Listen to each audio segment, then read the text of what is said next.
वक्त बड़ा फैसला महफूज कर लिया गया है। पाकिस्तान तहरीक इंसाफ ने बड़े अहम दलाल मुकम्मल कर लिए हैं। पाकिस्तान तहरीक इंसाफ की तमाम तर सीनियर लीडरशिप इस वक्त लाहौर हाई कोर्ट के अंदर मौजूद है।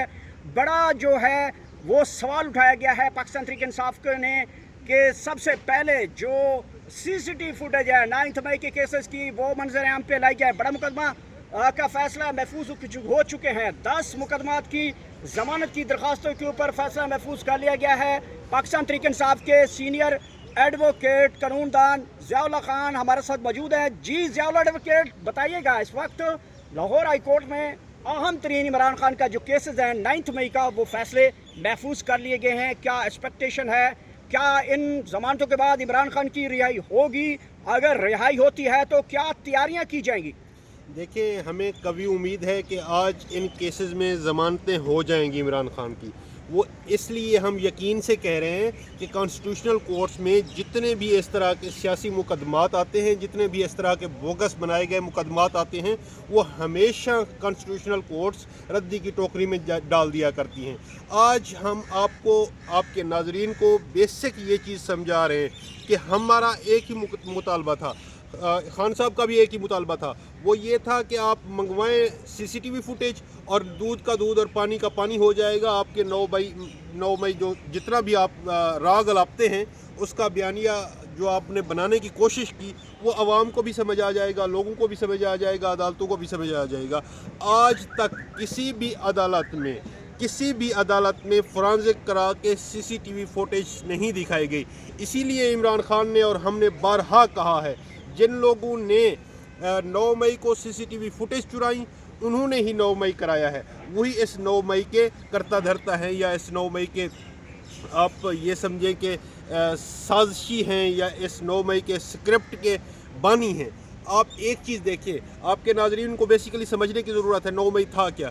9 मई असल में इन्हीं अदालतों की और अवाम पाकिस्तान की बेतौकीरी का एक मुकदमा था।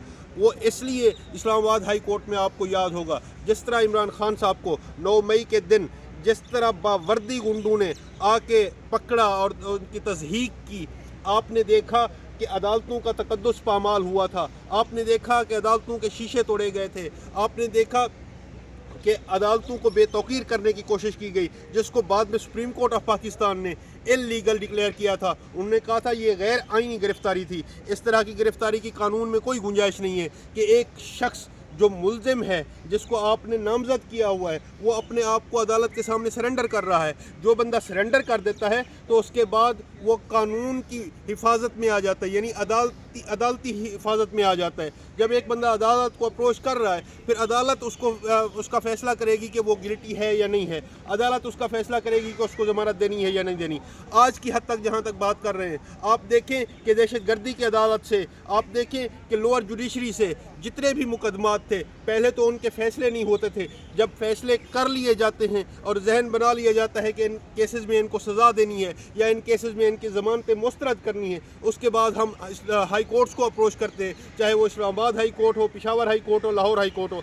आज की जो 8 मुकदमात की बात है, 9 मई के 8 मुकदमात में आज बहस हुई है और अल्हम्दुलिल्लाह हमें कभी उम्मीद है कि इन तमाम आर्गूमेंट्स के बाद आज अदालत आलिया इंशाअल्लाह ताला खान साहब की ज़मानतें कर देगी। और अगर आज की ज़मानत हो जाती है तो आप देखें कि 26 तारीख को अलकादिर ट्रस्ट केस वाला इस्लामाबाद हाई कोर्ट में केस लगा हुआ है। उस केस में फिर इमरान खान को ज़मानत दरकार होगी। आज देखिएगा, अगर आज ये फ़ैसला आ जाता है अभी थोड़ी देर तक, और हमें उम्मीद है कि आ जाएगा शॉर्ट ऑर्डर और उसमें ज़मानत भी हो जाएगी, लेकिन उसके बाद देखें कि हमने रोबकार जारी करानी है, एक कोर्ट प्रोसेस होता है वो करना है, और उसके बाद अडियाला के लिए रोबकार भेजनी है।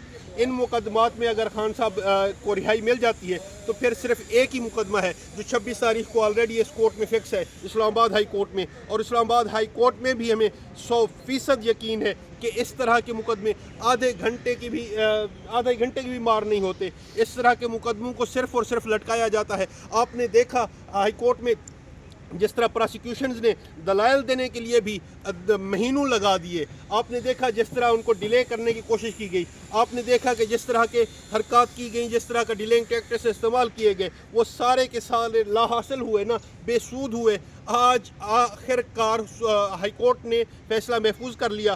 ابھی آپ کو تھوڑی دیر بعد پاکستان تحریک انصاف کے ورکرز، لیڈران اور لوگ اور وکلاء اسپیشلی جشن مناتے ہوئے نظر آئیں گے کہ حق کی فتح ہوئی ہے. انشاءاللہ حق غالب آئے گا اور باطل مٹے گا. یہ حق اور باطل کی جنگ ہے عمران خان نے جو شروع کی ہے. ضیاء ایڈوکیٹ صاحب یہ بتائیے گا کہ آپ نے کہا ہے کہ آج کے مقدمات میں جب یہ فیصلہ آئے گا تو پاکستان تحریک انصاف کے کارکنان جشن منائیں گے، لیڈرشپ جشن منائے گی. صرف ایک مقدمہ ہے جو کہ 2 دن بعد یہاں پہ اسلام آباد ہائی کورٹ کے اندر لگایا جائے گا اور وہ آدھے گھنٹے کے اندر جو ہے وہ فیصلہ بھی سنایا متوقع ہے. آدھے گھنٹے کا یہ کیس ہے اور اس کے بعد یہ فیصلہ بھی سنایا جا سکتا ہے. تو اس کا مطلب ہے 24 سے 48 گھنٹے عمران خان کے لیے بڑے امپورٹنٹ ہے.